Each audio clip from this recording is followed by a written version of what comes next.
Good morning. In this video, we will continue with the chapter Footprints Without Feet.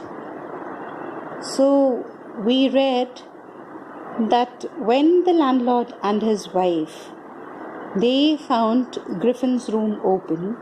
So that time what they did was they did not want to leave a chance to see what was there inside the room and why was it always locked. So Mrs. Hall, she was quite curious to know what was there inside the room. So she started peeping in the room, and it was what she saw was that the clothes, bandages that Griffin used to wear, they were all lying on the floor.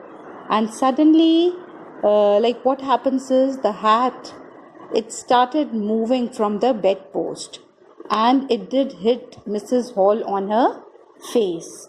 And the chair also, it somehow just pushed both of them out, and the couple was quite afraid. They were quite terrorized, and they thought that there was a ghost in the room.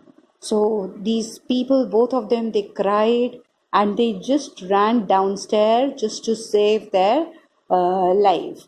So now we will continue from page number 30. So let's start. The scientist was always quick-tempered. Now he became furious. Furious is angry.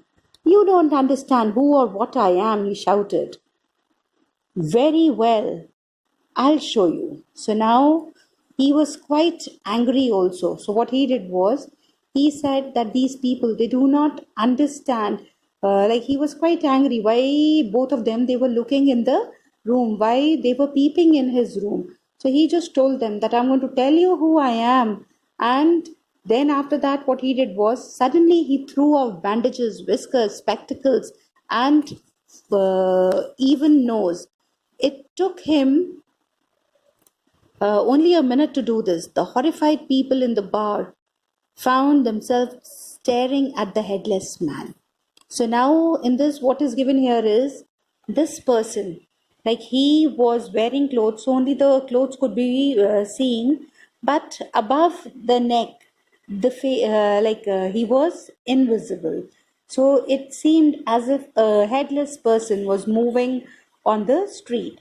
So now what happens is, he just told them that he's going to show what he is, and he just removed his false nose, whiskers, spectacles, and the people who were there, they were the neighbors as they had gathered there, and it was like all of them, they were quite scared now. So now he was wearing clothes, but his body was not visible above the neck. So the people were quite horrified that time when they saw a headless man there in the village. Mr. Jeffers, the constable, now arrived and was quite surprised to find that he had to arrest a man without head. But Jeffers was not easily prevented for doing his duty. If a magistrate warrant ordered a person's arrest, then a person had to be arrested with or without his head. So now in this, what is given here is, in this it is given that Mr. Jeffers, the constable, now he arrived there, and when he came, he was also quite surprised to see a headless person there. So now what he did was, he just wanted to arrest Griffin, and he said that the person has to be arrested if a magistrate warrant order is there, and even if a person is without a head, like Griffin was there, but that person had to be arrested. There followed a remarkable scene as the policemen tried to get hold of a man who was becoming more and more invisible as he threw off one garment after another. Finally, a shirt flew into the air, and the constable found himself struggling with someone he could not see at all.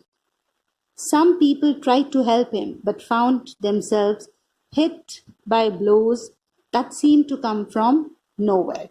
So now in this, what is given here is, Griffin, he came there, he wanted to arrest that person. But now what happened is, that this person, he was becoming more invisible because he was removing his clothes. So Griffin, he started removing his clothes and he started becoming more invisible.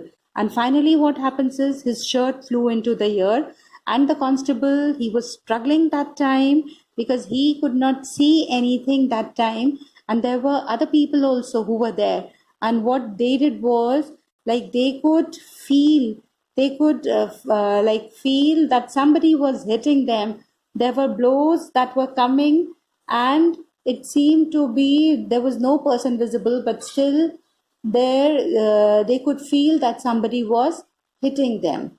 In the end, Jeffers was knocked unconscious as he made a last attempt to hold onto the unseen scientist. There were nervous, excited cries of "Hold him!" But this was easier said than done. Griffin had shaken himself free, and no one knew where to lay hands on him.